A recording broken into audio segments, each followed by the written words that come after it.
Vous souhaitez commencer à faire de la course à pied. Aujourd'hui, je vous présente 3 choses à éviter à tout prix lorsque vous commencez à faire de la course à pied et je vous présente tout ça dans quelques secondes.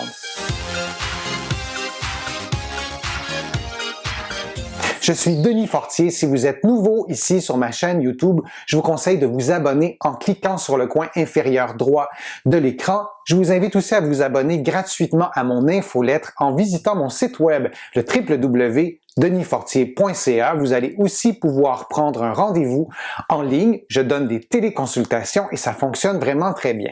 Maintenant, la course à pied, qu'est-ce que vous devez éviter à tout prix lorsque vous commencez à faire de la course à pied et pourquoi se concentrer sur ces 3 choses-là précisément?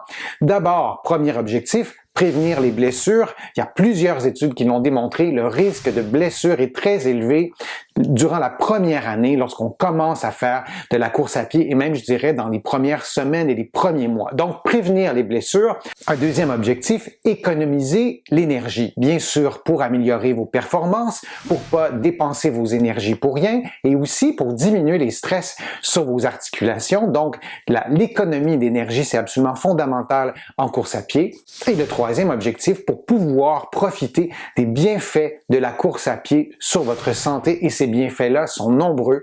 J'y reviendrai dans une prochaine vidéo, mais ça nous donne vraiment 3 objectifs très précis pour bien courir en évitant 3 choses vraiment très simples. Première chose à éviter, de courir tous les jours lorsque vous commencez à pratiquer la course à pied. C'est une très mauvaise idée de courir tous les jours. Moi, je vous recommande de courir 1 jour sur 2 ou encore mieux de laisser passer 2 jours de repos entre 2 périodes de course. Votre corps a besoin de repos pour se reconstruire. Vos muscles vont avoir besoin aussi de repos pour se réparer parce que bien sûr, lorsque vous courez, que vous soyez un débutant ou non, si vous atteignez des niveaux d'intensité relativement élevés en fonction de vos propres capacités, vos muscles ont besoin de se reconstruire et pour ça, ces muscles-là ont besoin de repos. Ma proposition de ne pas courir tous les jours est aussi formulée en raison de votre santé articulaire. Vos cartilages, vos ligaments, vos ménisques ont aussi besoin de repos. Donc, 1 journée sur 2 où vous laissez passer 2 jours et ensuite, graduellement, vous pourrez augmenter la fréquence lorsque vous aurez testé aussi les réactions de votre corps et ensuite, vous pourrez, si vous le souhaitez, augmenter la fréquence à 4 ou 5 fois par semaine si vous le souhaitez, mais vraiment progressivement pour vous donner le temps de bien voir les réactions de votre corps. Donc, vous ne courez pas tous les jours.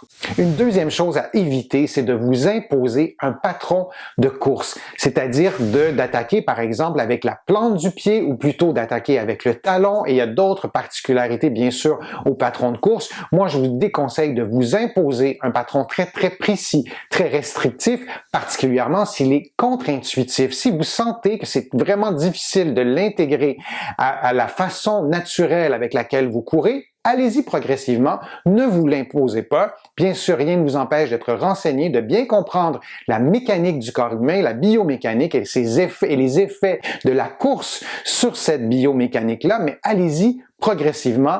Bien sûr, dans la grande majorité des cas, on préfère à ce que le pied touche le sol à l'horizontale pour que la voûte plantaire absorbe le choc. La voûte plantaire, c'est un amortisseur absolument phénoménal. Et d'attaquer avec le talon, bien souvent, on a beaucoup plus d'impact sur nos articulations, beaucoup plus de stress, notamment sur les hanches. Mais encore une fois, il y a des exceptions, il y a des morphologies qui sont différentes. Vous avez peut-être été blessé au mollet, peut-être au genou, peut-être aux hanches dans une vie antérieure. Donc, il faut tenir compte de tout ça. Consultez aussi un professionnel de la réadaptation, un professionnel de l'activité physique, mais d'abord et avant tout, évitez de vous imposer un patron de course très spécifique et allez-y plutôt progressivement en changeant des petites choses régulièrement de semaine en semaine, c'est vraiment la clé d'y aller progressivement. Une autre chose que vous devriez éviter lorsque vous commencez à courir, et ça va peut-être vous sembler un peu curieux, évitez de faire du bruit avec vos pieds. Donc si on vous écoute courir, idéalement, on ne devrait pas entendre beaucoup de bruit.